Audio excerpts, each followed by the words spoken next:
Welcome to Sinful's Horror Stories. If you're new to the channel, please make sure to subscribe now for future scary content. And if you're already subscribed, thank you from the bottom of my heart.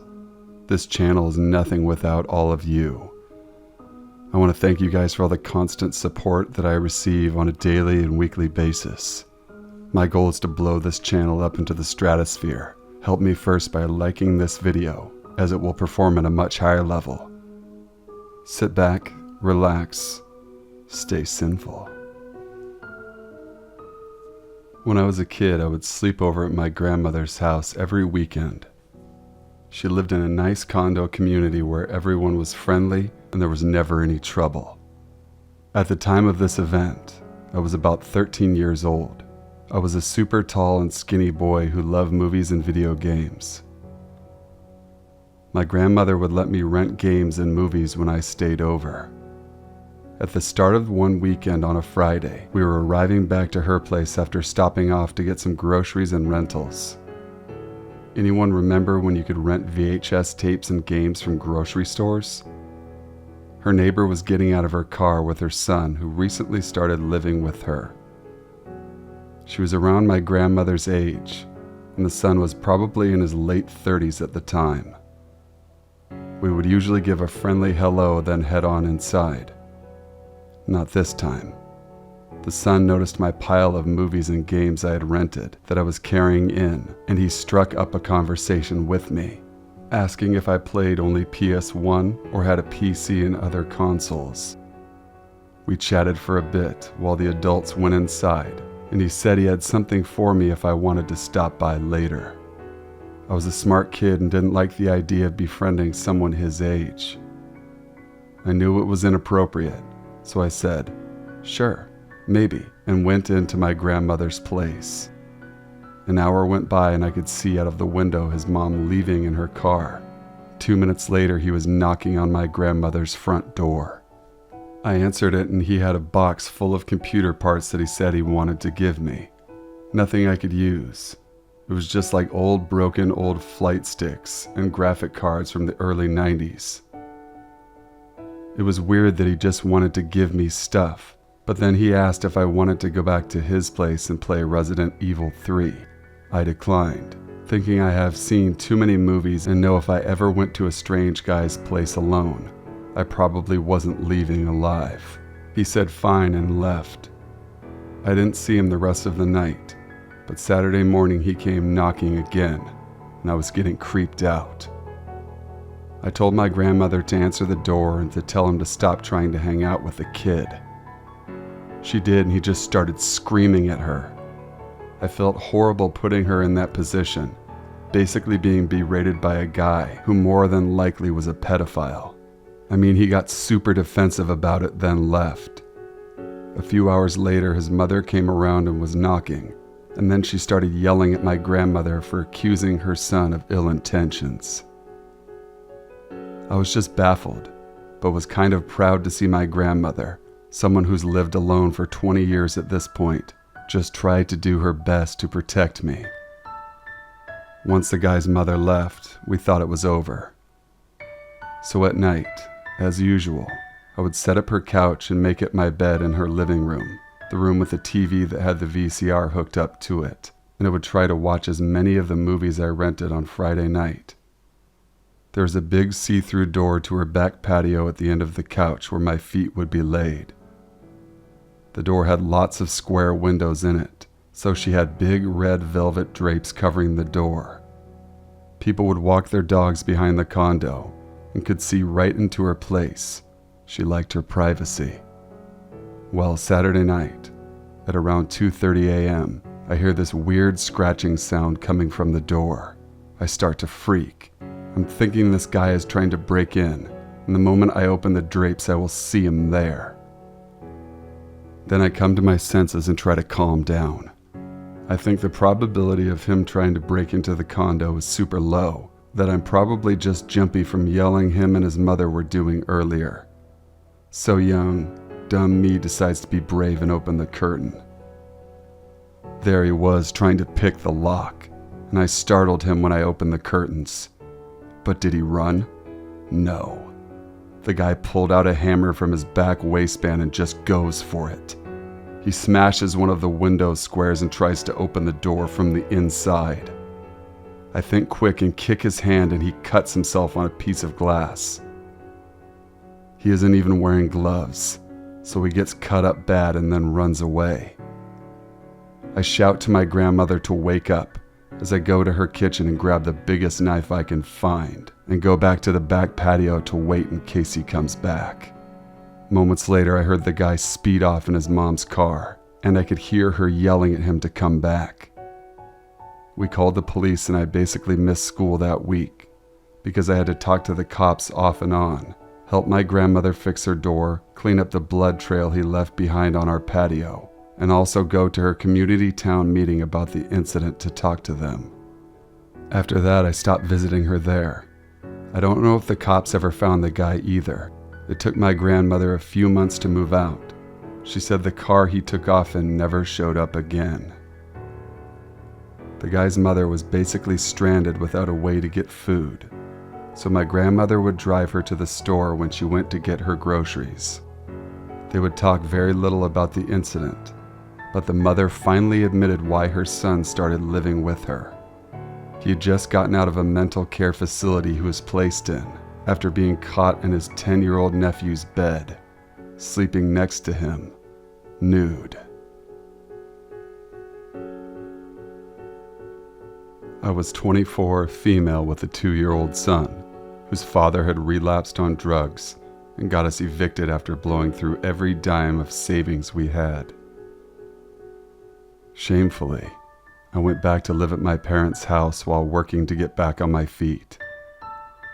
I should add they lived in an upper middle class neighborhood on the good side of our city and had lived there for almost 20 years at this point. The night before this incident, I was quite restless and couldn't sleep, so I went downstairs in hopes that watching murder mysteries on the living room TV would lull me to a dream. My father, always a worrier, double-checked all the windows, locks, and ensured the garage door was closed, as he did every night. My mother and siblings would often tease him of this, since we felt extremely safe and comfortable in that neighborhood. He went to bed, and I ended up falling asleep on the couch. I was awoken the next morning to the sounds of my father in the kitchen, preparing to leave for work. I got myself and son dressed and prepared to depart for work as well.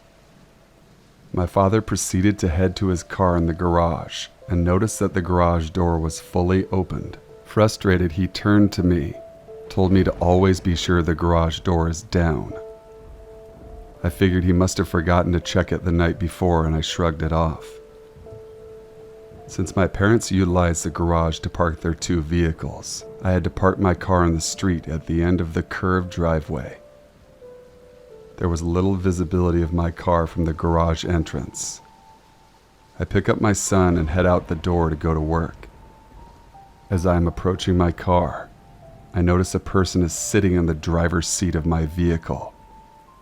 I will add that I often left my car open in case my son's now homeless father needed shelter from the rain or cold.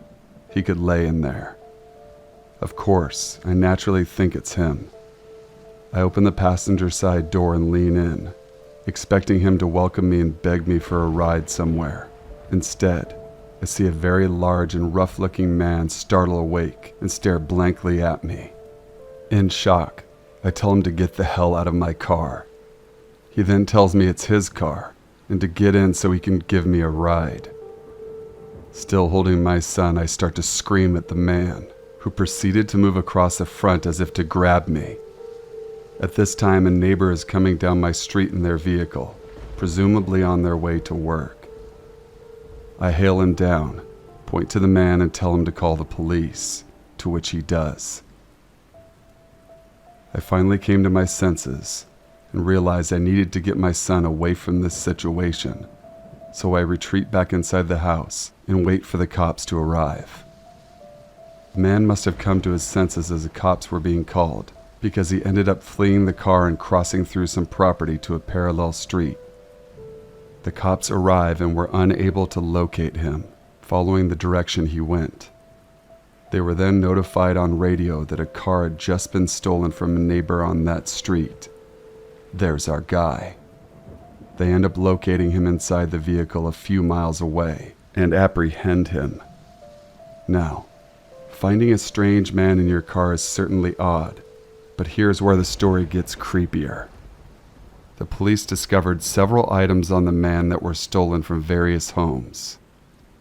They also knew of him from historical arrests, inclusive of drug and rape convictions. During questioning, the man revealed he was working with 2 accomplices, and they were essentially going house to house and stealing from unlocked cars. The man stated the other 2 men had split away from him, and he proceeded to get into my unlocked car where he passed out until found. Remember how the garage door was open the morning of, thus pissing my father off? I had a push-button garage opener on the car visor. The man opened the garage intending to come inside the house. The couch I was sleeping on was only 10 feet maximum from the door that led out to the garage. Who knows how the events would have unfolded if he didn't pass out and made it into my house. Lesson learned: don't date guys that need you to leave their car unlocked for shelter. So this is going to be hard for 2 reasons. I've never talked about this with anyone before. This thing that happened was the worst event of my life, so it's a bit complicated. All of this was very quick and I still have no idea what happened. Anyway, my name is Matthew. I'm 16 years old and I live in Italy. My house is in a little village in the mountains near the Mont Blanc, the biggest mountain in Europe. Unless to say there isn't much activity around here during the day. The event took place last April. I just got out of school after a 2-hour-long Latin test, and I was basically already sleeping at that point. I unlocked my bike, waved at my friends, and left taking the main road that led to the village I live in. As always, there were no cars, no people, no nothing. I was tired, and while riding, I was thinking about the usual things a 15-year-old thinks about when coming back from school. The should I do homework first or video games kind of stuff. I was probably overthinking and kept going along the road while listening, without realizing I didn't take the right turn. I noticed my mistake a few minutes later, and thought, never mind, I'll just take the long way, because at the end of the road you could take a path that led to the village. I didn't know that yet, but that was probably the worst mistake I've ever made in my entire life. I kept going, and at that point the road was going through a little forest. All of the trees above me were stopping the already small amount of sunlight that there was, so it was basically dark outside. I turned on the bike's flashlight and moved on the right side of the road. Everything was quiet until I heard a car sound coming towards me. I was a bit surprised because, as I already said, there was basically no car activity in the area, specifically at that time of day. I did not panic. After all, it was just a car passing by. After a while, I saw the headlights approaching from the road. The car was still pretty far away and going at a slow pace, like if the driver was looking for something. Then, the car sped up, and at my surprise, turned right to get right in front of me. Confused and not wanting to get hit by the vehicle, I turned left to bring the bike on the other side of the road.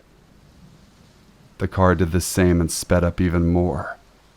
I had very little time to realize what was happening because the car was coming at full speeds toward me and I was about to get hit.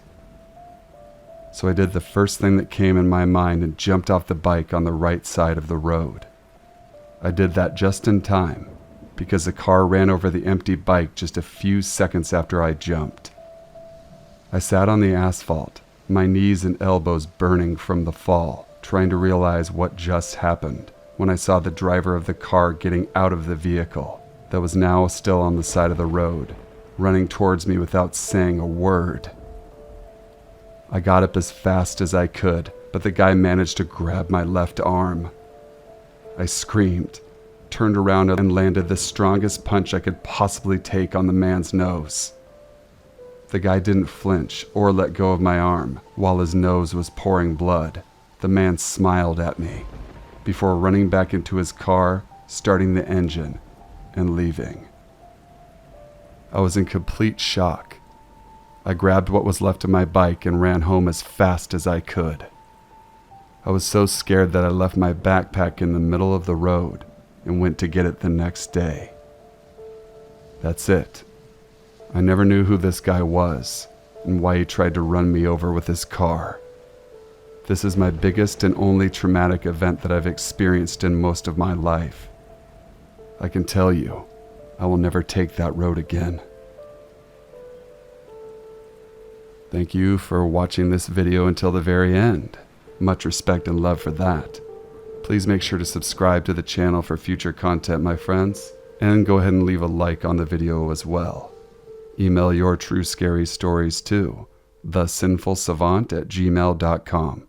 A link to my email is in the description box below as well. Have a happy, safe rest of your weekend. Till we meet again, stay sinful.